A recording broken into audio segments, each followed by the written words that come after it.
Harman & Benson. Le journal des stratèges.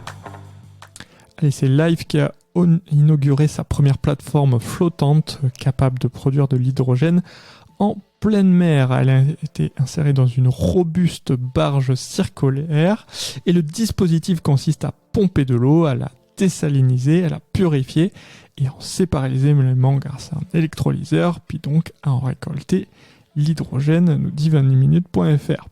Au printemps 2023, lorsque les conditions météo sont plus favorables, la plateforme sera positionnée au large du Croisic à 20 km des côtes sur le site d'essai SEMREV dédié aux énergies marines renouvelables et piloté par l'école centrale de Nantes. Alors se trouve déjà là-bas depuis 4 ans une éolienne flottante, c'est la seule de France qui s'appelle Floatgen, faut voir. Alors la capacité de production sera de 400 kg d'hydrogène par jour, un volume qui pourrait être acheminé à terre par tuyau pipeline. Alors ça aura coûté environ 6 millions d'euros.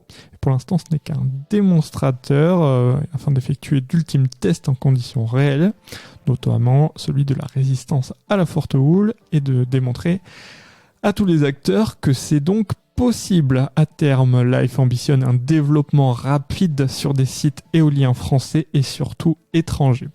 L'objectif, c'est de déployer massivement avec des plateformes nettement plus puissantes, capables de produire 50 tonnes par jour. Alors, il vise une production globale offshore de 3 gigawatts d'ici à 2030-2035.